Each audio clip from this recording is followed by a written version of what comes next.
Et papa passe un téléphone.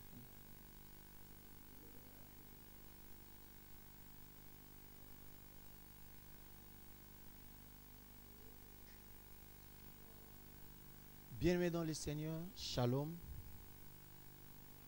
Nous voulons vous remercier du fait que vous êtes en train de nous suivre nombreux derrière vos petits écrans ou connectés au travers les réseaux sociaux pour passer ensemble avec nous ces moments d'échange particuliers avec les révérends Grâce Alfred Sumbela.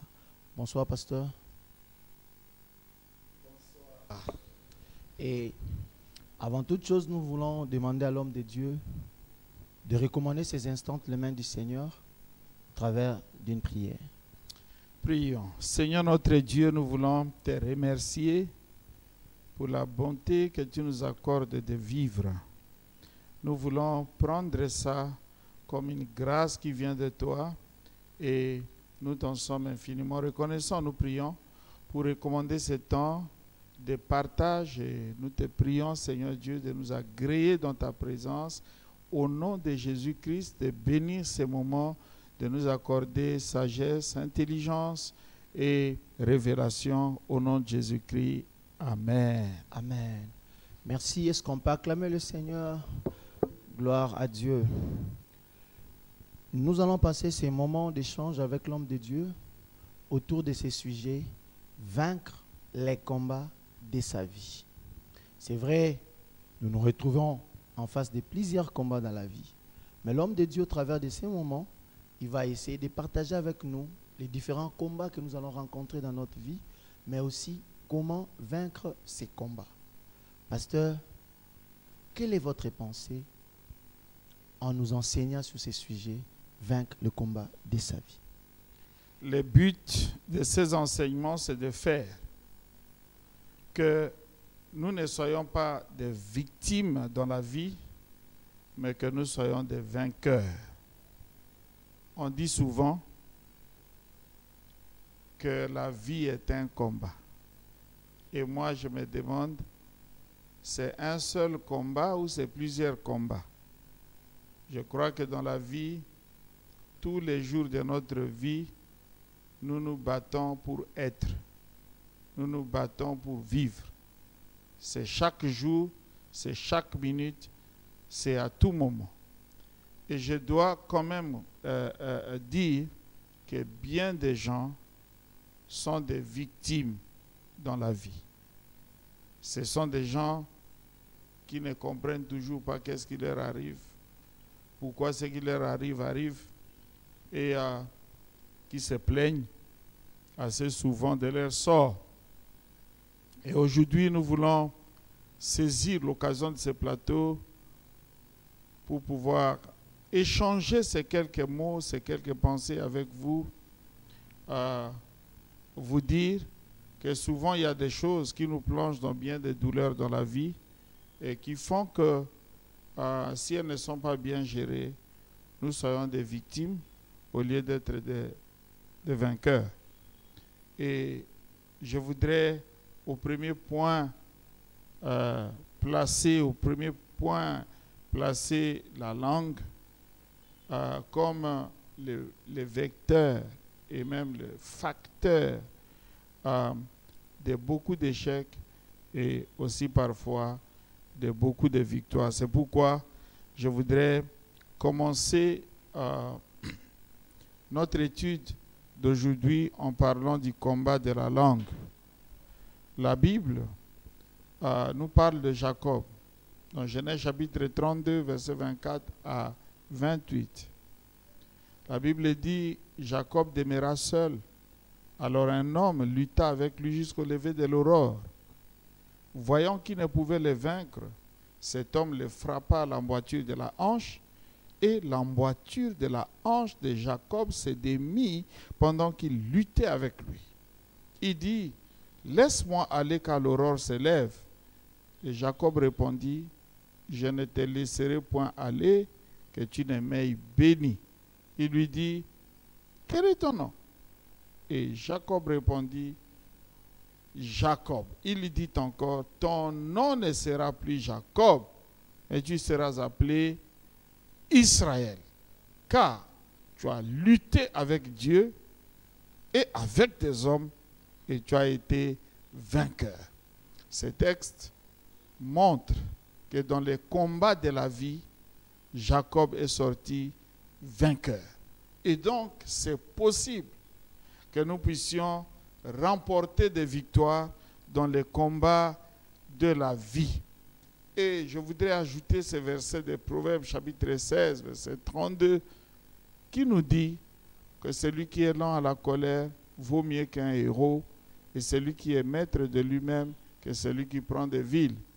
Ce verset est en train de nous montrer qu'il y a des victoires qui peuvent facilement s'annuler par certains autres échecs, et que la plus grande victoire qu'un homme devrait remporter dans la vie, c'est de remporter la victoire sur lui-même.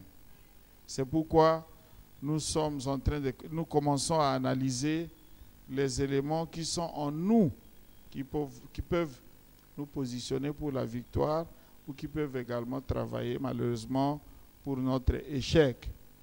Les combats de la langue. La langue, c'est le plus grand défi. Réussir à maîtriser sa langue, c'est le plus grand défi. Vous savez, tout ce que nous voyons, l'univers que nous voyons, n'aurait jamais pu être sans la parole. Tout a commencé par une parole. Et donc, c'est important pour chacun de nous de savoir que la langue, ce n'est pas donné. Jacques chapitre 3, verset 7 à 8 nous dit « Toutes les espèces de bêtes et d'oiseaux, de reptiles et d'animaux marins sont domptés et ont été domptés par la nature humaine. Mais la langue, aucun homme ne peut le dompter. » Et donc, le plus grand défi de tous les temps et pour toute l'humanité, c'est de maîtriser sa langue. Et Jacques montre par ces mots que dans ce domaine de la gestion de la langue, il y a à faire. Je voudrais dire que les grands hommes ont été réduits à leur simple expression à cause de leur langue. Je voudrais dire que même les savants ont démontré plus de sottises jusqu'à essuyer le ridicule à cause de leur langue. Je voudrais dire que les saints se sont vite souillés à cause de leur langue. Et les forts ont montré bien des faiblesses à cause de leur langue. Ne pas réussir cet exercice rend la pratique de la religion vaine. Et elle fait de nous des vauriens. Si tu ne sais pas maîtriser ta langue, contrôler ta langue, si tu ne réussis pas les combats par rapport à ta langue, tu finiras ta vie comme un vaurien. Par contre, réussir à tenir sa langue en bride, réussir à mettre un frein à sa langue, réussir à se rendre maître de son parler, fait de nous des hommes parfaits. Le réussir, c'est de faire qu'il ne s'échappe de nos lèvres que des paroles agréables, des propos bien choisis, dont on ne pourra jamais regretter les avoir tenus. Jacques chapitre 3, verset 2 nous montre que c'est un vrai pari de devenir un homme capable de tenir tout son corps, un homme capable de contrôler sa langue. Parce que celui qui contrôle sa langue est capable de tenir tout son corps en bride. La langue est un organe de direction. Elle est au corps ce que le gouvernail est pour le bateau. Une vie débridée est l'effet d'une langue non maîtrisée. Et la Bible dit que si quelqu'un croit être religieux, mais qui ne sait pas tenir sa langue en bride, qui ne sait pas mettre un frein à sa langue, qui ne sait pas contrôler sa langue, sa religion est vaine. sa prière n'a pas d'utilité. Son engagement chrétien n'aura pas de bons résultats. Il est donc important pour chacun de nous de se rendre compte de combien la langue est un organe dangereux et de savoir contrôler cela, maîtriser cela, veiller sur cela, sur les mots que nous prononçons, sur les paroles que nous sortons, sur les propos que nous tenons.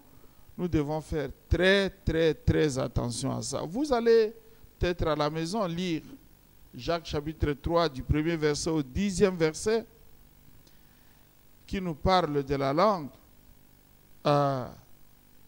Des choses exceptionnelles ont été dites par le docteur Jacques dans ce texte. Et la question que je voudrais me poser, et que peut-être vous pouviez me poser, c'est quoi la langue? Quand tu parles de la langue, c'est quoi? Je ne parle pas seulement de la langue comme organe là qui est dans ma bouche, l'organe du goût, mais je parle de la langue comme cet organe qui nous permet de parler. Et la Bible dit que la langue, c'est le monde d'iniquité. C'est vrai.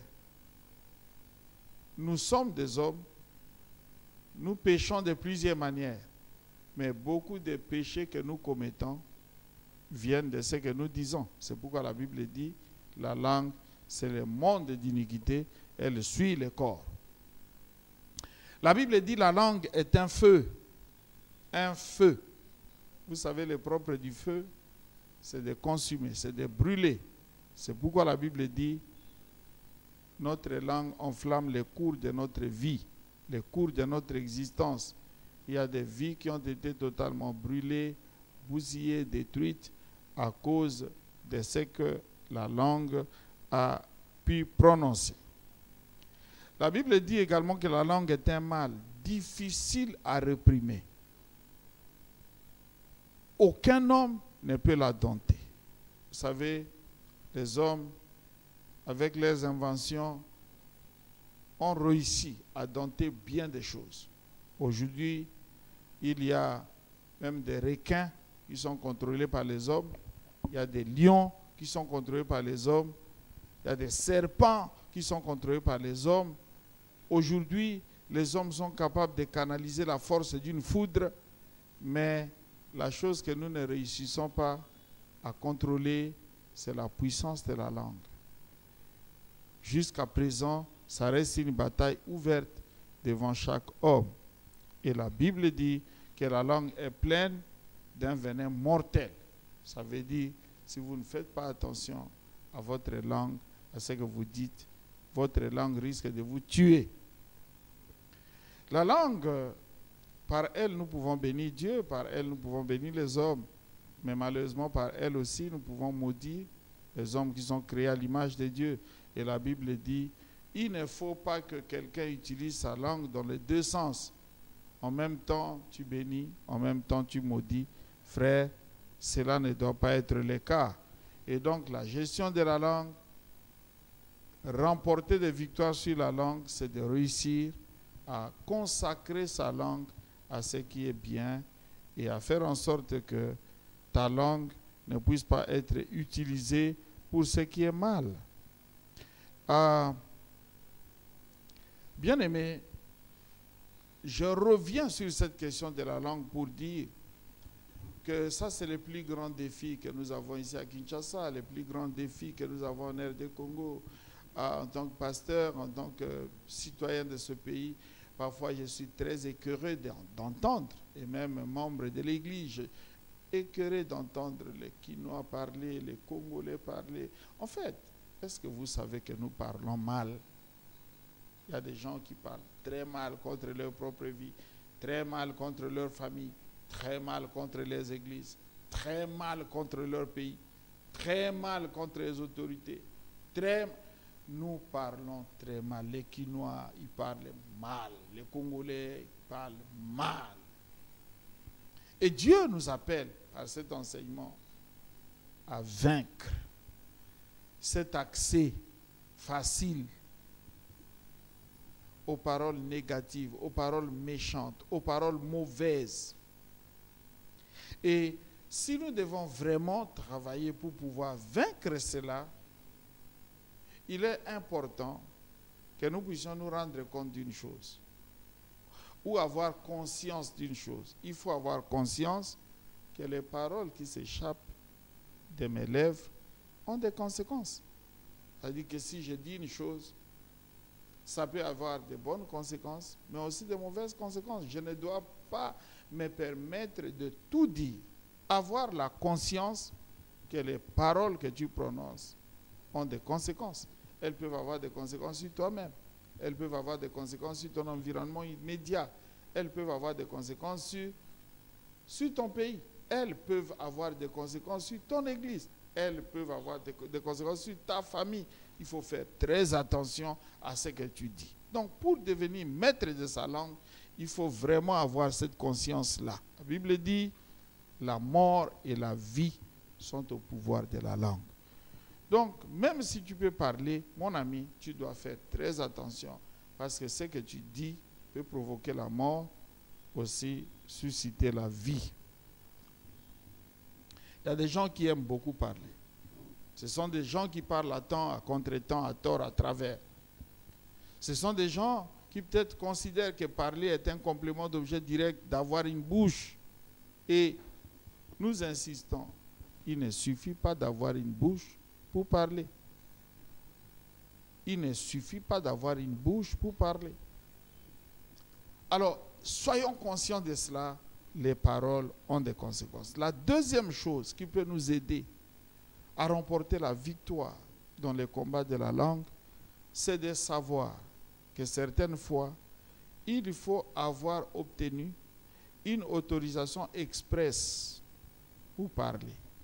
Ça veut dire que nous ne sommes pas permis de parler en tout temps, partout et sur toutes choses. Donc, chacun de nous doit savoir qu'il n'a pas de mots pour toutes choses, il n'a pas une parole libre en tout temps et en tout lieu. Il y a des endroits où, peu importe ce que tu peux être, l'unique chose que tu peux faire, c'est de te taire. Donc c'est important de savoir que certaines fois, il faut qu'on t'aille accorder une autorisation expresse pour parler. Et ça sauve. Ça sauve. Dans la Bible, nous avons l'exemple d'un officier du roi, dans 2 Rois chapitre 7, du 1er verset au 7e verset. Cet officier du roi avait parlé alors que, à ce moment-là, il n'avait pas droit à la parole. La troisième chose, c'est ne jamais parler avant d'avoir réfléchi. Vous voulez être maître de votre langue, vous voulez remporter la victoire dans ce domaine, eh bien, il faut réfléchir avant de parler. Il faut être sûr que vous avez d'abord parlé à vous-même, réfléchi à ce que vous avez dit, délibéré au fond de vous avant que les autres entendent ce que tu veux dire. Donc, il faut réfléchir. Beaucoup de gens qui ne réfléchissent pas parlent parfois légèrement et ils blessent gravement. Pourquoi? Parce qu'ils n'ont pas réfléchi à ce qu'ils ont dit. Certaines paroles sont insupportables, juste insupportables. Mais pourquoi de telles paroles sortent? Eh bien, on n'a pas réfléchi avant de parler. J'entends souvent des gens dire « Hey, moi je n'avais pas pensé à ça, moi je n'avais pas vu les choses de cette manière, et pourtant tu as parlé. » Donc c'est important de savoir comment dire, contrôler ses pensées, contrôler sa parole en réfléchissant. Et celui qui réfléchit à ce qu'il est appelé à dire, cette personne va très certainement mettre de l'eau dans son vin, dire des choses qui peuvent être comestibles, digestives et ne pas facilement blesser les autres. Remporter la victoire dans ce domaine, c'est avant de parler, il faut discerner. La Bible dit que nous sommes appelés à séparer ce qui est vil de ce qui est précieux. Ce qui est pur de ce qui est impur. Tout ne doit pas se mélanger. Dans ta bouche, il faut que tu saches séparer des mots, séparer des phrases, séparer des choses. Il ne faut pas tout mélanger. Vous savez, les bitoto ne construisent pas la santé de tout le monde. Il est donc important pour celui qui est appelé à parler de savoir qu'est-ce qu'il doit dire et qu'est-ce qu'il ne doit pas dire. Enfin, celui qui veut remporter la victoire dans le domaine de la langue, il doit savoir qu'il existe un droit. C'est le droit au silence. C'est le droit au silence. Et vous savez, les Français disent, la parole est d'argent. Le silence est d'or. Silence est d'or. Salomon disait, celui qui retient ses paroles connaît la science. Et celui qui a l'esprit calme est un homme intelligent. L'insensé, ou l'insensé même, quand il se tait, passe pour sage. Et celui qui ferme ses lèvres est un homme intelligent. Donc, savoir se taire sur certaines choses, ne rien dire. Si tu n'as rien à dire, ne dis rien. Et si tu n'as pas quelque chose de bon à dire, tais-toi. Il vaut mieux se taire que de venir demander pardon après. Il vaut mieux se taire que d'être obligé de réparer des choses après. Il vaut mieux se taire que de souffrir un certain nombre de conséquences après. Se taire est une chose très importante.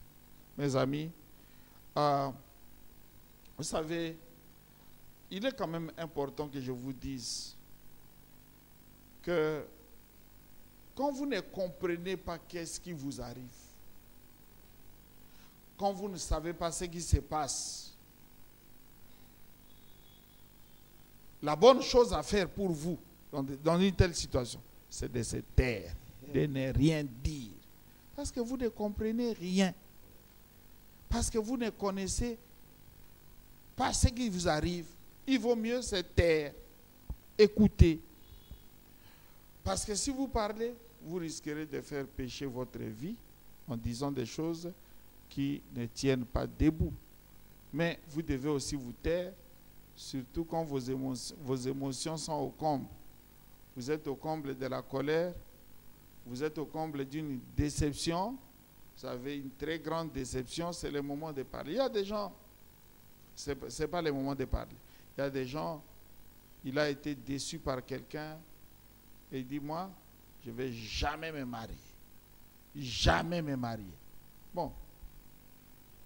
Et quelque part, je crains pouvoir dire que le ciel écoute ça et que le ciel dise, tu l'as dit. Il y a des gens déçus.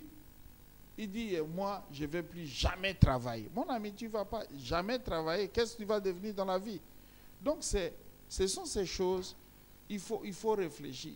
Ce sont des moments de se taire, ce sont des moments de ne rien dire quand tu es dans un grand abattement, dans une grande déception, mais aussi quand tu es dans une grande colère. Tu sais que tu es monté et tout ça, ce n'est pas le moment de dire quelque chose. Tu dois plutôt te taire. La Bible dit, je vous ferai comme vous avez parlé à mes oreilles. En quelque sorte, Dieu et la nature attendent ce que vous allez dire pour les reproduire sur vous. C'est pourquoi il faut faire très attention à ce que vous dites. Je voudrais conclure mon propos aujourd'hui avant peut-être de remettre la parole pour certaines questions si on a. Si quelqu'un en effet veut aimer la vie et voir des jours heureux, qu'il lui préserve sa langue du mal et ses lèvres des paroles trompeuse. Tu aimes la vie, tu veux vivre, et tu veux vivre dans le bonheur, il faut que tu remportes la victoire dans les domaines de la langue. Voilà ce que je voulais vous dire aujourd'hui, et je crois que Dieu est avec vous pour pouvoir vous accorder une totale victoire avec votre langue. Merci beaucoup. Merci beaucoup, pasteur. Est-ce qu'on peut vraiment encourager le pasteur par nos acclamations pour cet exposé combien important pour nous? Waouh! Le combat de la langue. Merci, pasteur, pour cet exposé. Et chers téléspectateurs, ainsi que d'autres bien-aimés qui vous nous suivez pendant ces instants, vous pouvez juste poser vos questions tout en commentant. Le pasteur aura bel et bien le temps de nous aider à comprendre, de nous aider à bien appréhender ce qu'on n'a pas pu bien appréhender pendant son exposé. Parler n'est pas le complément circonstanciel d'avoir une bouche. Wow! Moi, j'ai pensé qu'on avait le droit de tout dire à tout temps, mais aujourd'hui, nous avons compris au travers de l'exposé de l'homme de Dieu. Pasteur, nous avons quelques préoccupations. La première est celle-ci. Après vous avoir suivi, la première question, j'aimerais savoir, quelle est la place de la procrastination dans ces domaines de la parole? Est-il possible de remporter demain, de renvoyer demain ce que je dois dire aujourd'hui? Est-il nécessaire? Quelle est vraiment l'importance de la procrastination dans ces domaines? Parce que là maintenant, on a peur de dire, d'ouvrir sa bouche. Sinon, les conséquences vont s'en suivre. Aidez-nous à comprendre la place de la procrastination dans les domaines de la parole. La procrastination parle de celui qui remet toujours à demain ce qu'il doit faire aujourd'hui. Et ici, nous sommes en train de parler de la parole. Si je dois comprendre que vous voulez savoir qu'est-ce que nous devons dire aujourd'hui et qu'est-ce que nous ne devons pas dire aujourd'hui, ou peut-être remettre à demain, que nous ne devons pas dire dans la précipitation, eh bien, je vous ai dit ici que il faut toujours réfléchir avant de parler. Si vous n'êtes pas sûr que vous avez mûri les propos en vous-même, si vous n'êtes pas sûr d'avoir bien réfléchi à ce que vous devez dire, eh bien, c'est peut-être mieux de prendre encore le temps de réfléchir à ce que vous devez dire, prendre le temps de penser à ce que vous devez dire avant de pouvoir le dire, avant de pouvoir le dire en public. Parce que dire des choses, vous savez que ça aura des conséquences. Il y a des politiciens qui ont perdu leur carrière simplement parce qu'il a dit précipitamment une chose. C'est une chose qu'il n'aurait pas dû dire à ce moment-là. Il l'a dit, ça l'a cloué, ça l'a condamné, et toute la carrière a été précipitée. Il y a des gens qui ont été, il y a des gens qui ont été tués parce qu'ils ont dit certaines choses au moment où il ne fallait pas le dire. Il est donc important, et ça c'est la sagesse, de savoir que le bon moment pour dire une chose, c'est le moment où vous êtes sûr de connaître les tenants et les aboutissants. C'est le moment où vous êtes sûr que la chose que vous dites est comestible, que ça peut passer, ça peut être accepté. Certaines choses peuvent être vraies, mais vous les dites à un moment où il ne faut pas. Ces choses-là peuvent vous compliquer la vie. Donc, il est important, et ça c'est la sagesse qui nous appelle à ça, bien réfléchir avant de pouvoir dire ce que vous avez. Merci, pasteur. Notre deuxième préoccupation à la chrétienté est liée à la vie de prière. Souvent, nous, les chrétiens, il y a certaines personnes, dans leur prière, vous attendez des propos et vous vous posez la question, est-ce de tels propos peut-on les dire à notre Dieu?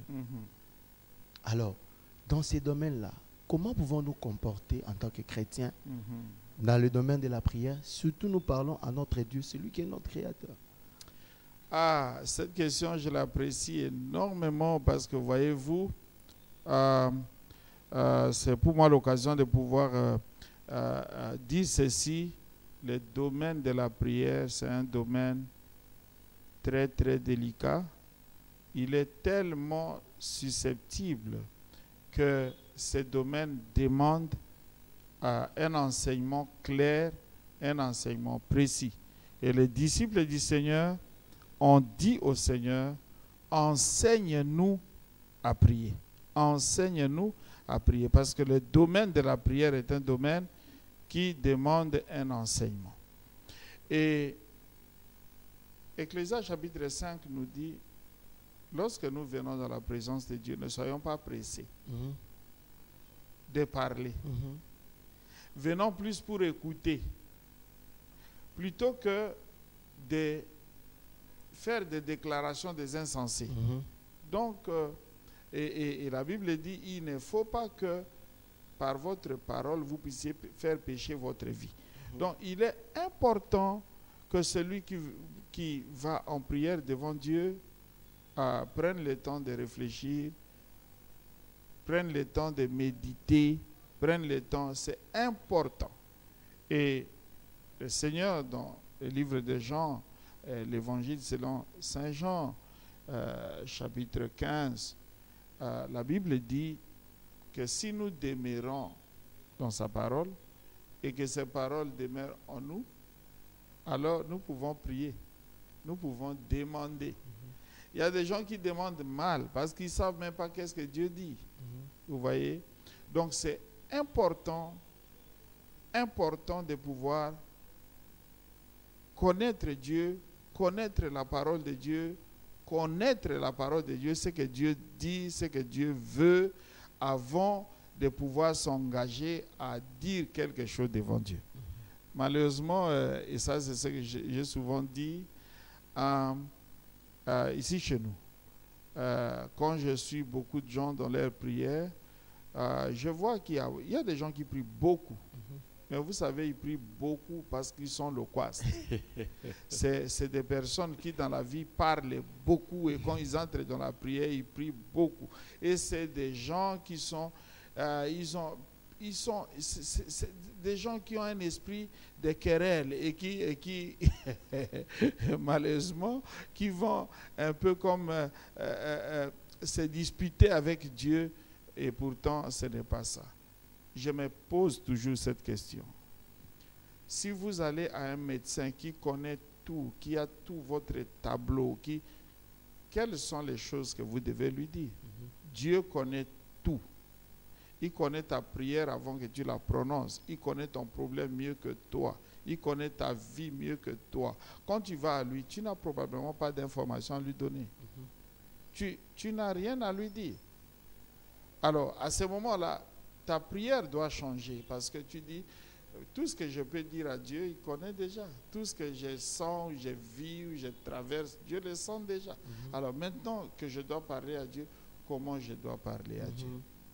Comment je dois parler à Dieu? Ce domaine de la prière demande un enseignement. Et si quelqu'un veut vraiment s'engager et connaître de la réussite dans ce domaine-là, il doit d'abord étudier la parole de Dieu, être sûr de savoir qu'est-ce que la parole de Dieu dit au sujet de mon problème. À ce moment, il saura formuler une bonne prière qui sera agréable aux oreilles de Dieu. Chers téléspectateurs, bien-aimés dans le Seigneur, vous voyez le numéro de WhatsApp qui s'affiche au bas de vos écrans.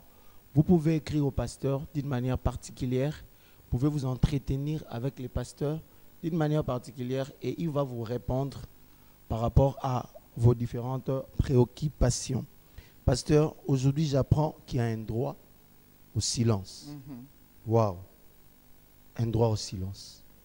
Pouvez-vous nous aider à bien comprendre ce droit au silence? Vous savez, aux États-Unis, si on vous arrête, le policier va vous dire, vous avez le droit de garder le silence. Parce que tout ce que vous allez dire sera retenu contre vous. Donc, nous avons dit que les paroles ont des conséquences. Certaines choses, malheureusement, comme vous les avez déjà dites, vous ne saurez peut-être plus jamais les réparer. Alors, il est important que nous puissions nous offrir, nous octroyer ces droits, ou nous saisir de ces droits au silence. Savoir que le droit n'est pas que le droit de parler, mais le droit, c'est aussi le droit de garder silence. Il y a des choses qui te dépassent. J'ai entendu Job qui dit à Dieu, lorsque Dieu, vous savez, Job a fait tout un procès à Dieu. Pour sa maladie, pour tout ce qui lui est arrivé, il a fait tout un procès à Dieu. Il a même dit à Dieu, si nous allons au tribunal, toi et moi, tout ça, vous allez me juger, vous verrez que je n'ai commis aucun péché, je n'ai rien fait de mal et tout. Il a tenu un procès contre Dieu.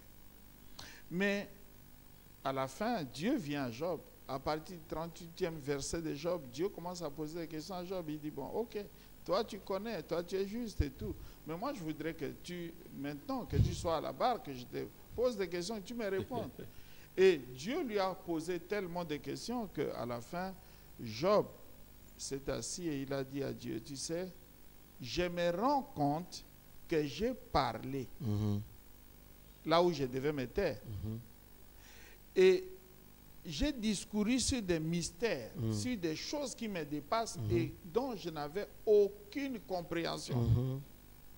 Et il dit, je mets les doigts sur ma langue, je garde le silence, Seigneur, parce que je comprends maintenant que je n'aurais pas dû parler, je n'avais pas des informations.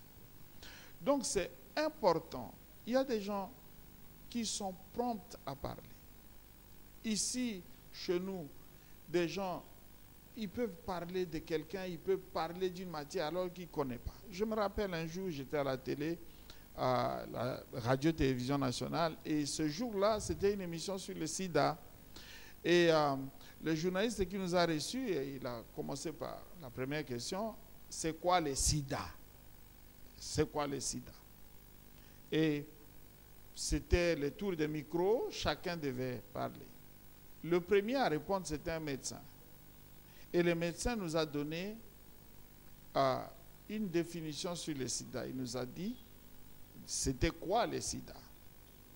Et puis, tour à tour, le micro est arrivé chez moi.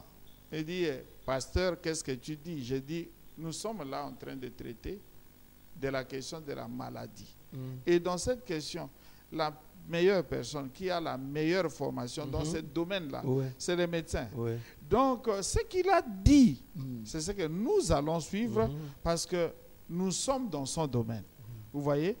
Donc, le droit au silence, c'est un peu ça. Il y a des choses que nous ne comprenons pas, des choses qui ne sont pas à notre niveau, des choses qui nous dépassent. Il faut avouer que certaines choses sont du ressort de Dieu.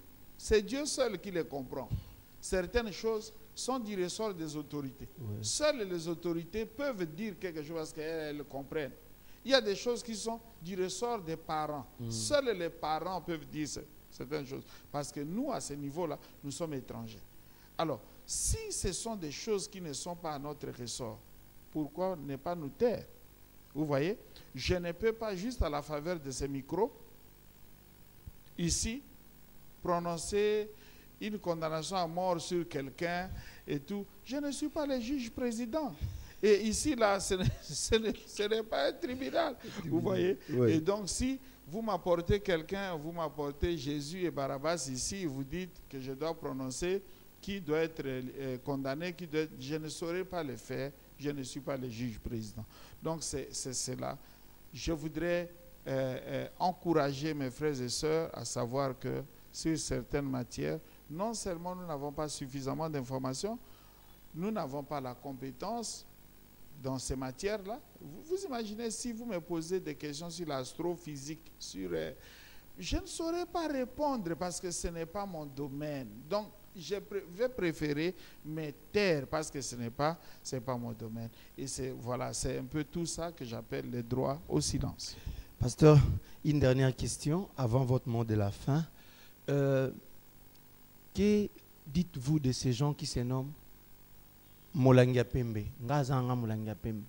Et puis d'autres même disent Ngalo Balanka Bon, après avoir dit quelque chose, Ngalo Balanka Bon.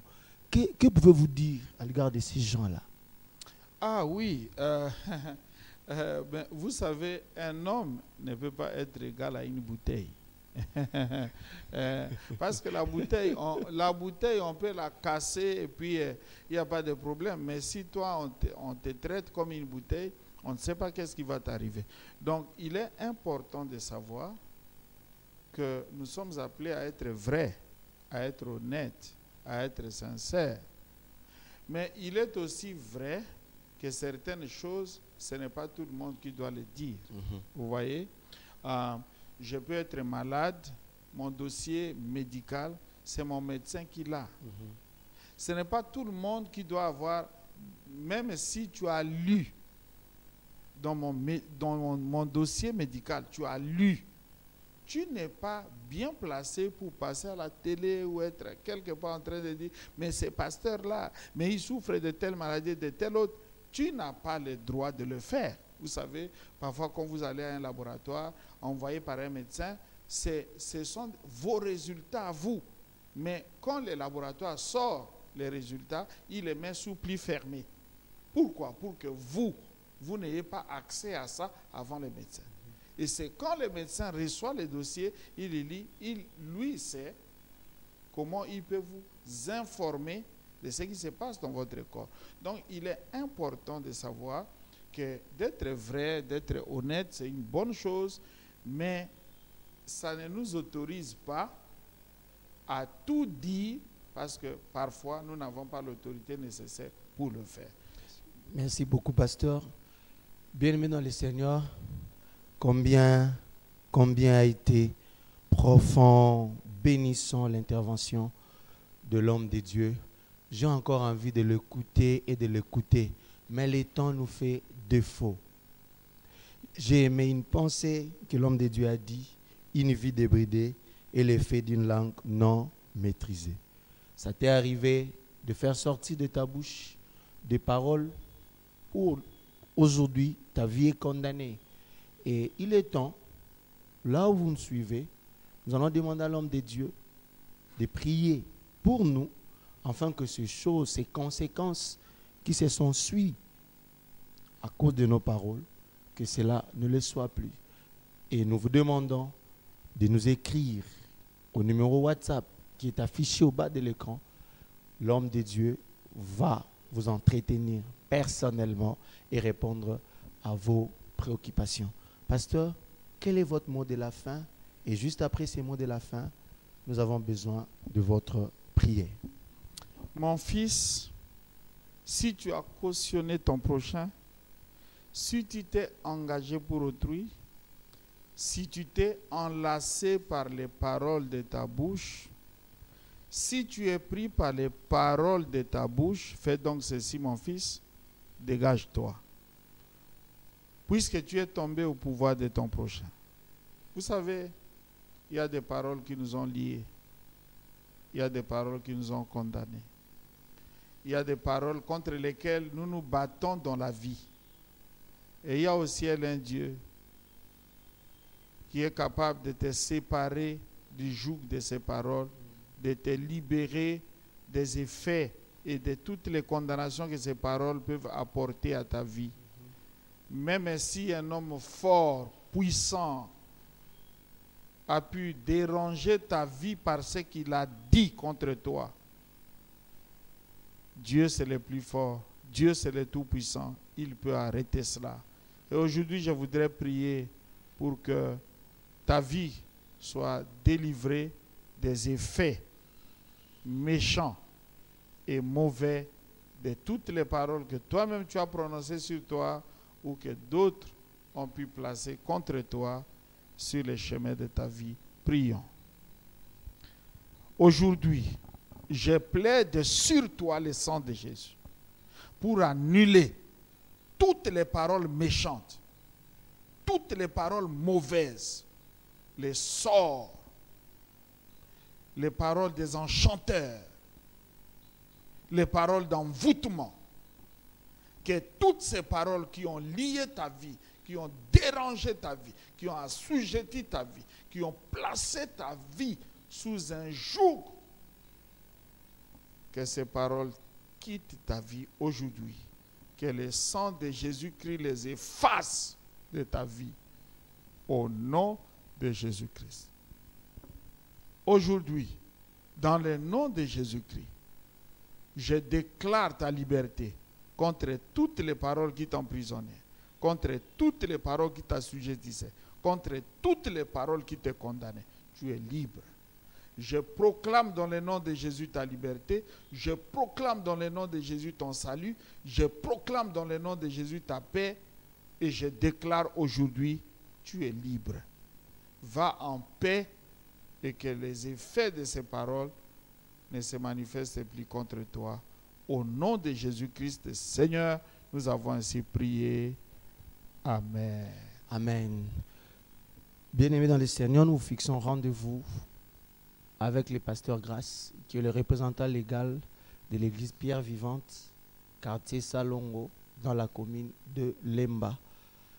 Vendredi, de 19h à 20h, il sera en live pour passer un temps de prière ensemble avec nous. Et les dimanches, de 9h à 10h, le pasteur Grace sera encore là pour continuer avec nous cette série d'enseignements ensemble. Que le Seigneur vous bénisse. Que le Seigneur vous bénisse. Nous fixons rendez-vous la semaine prochaine. Merci.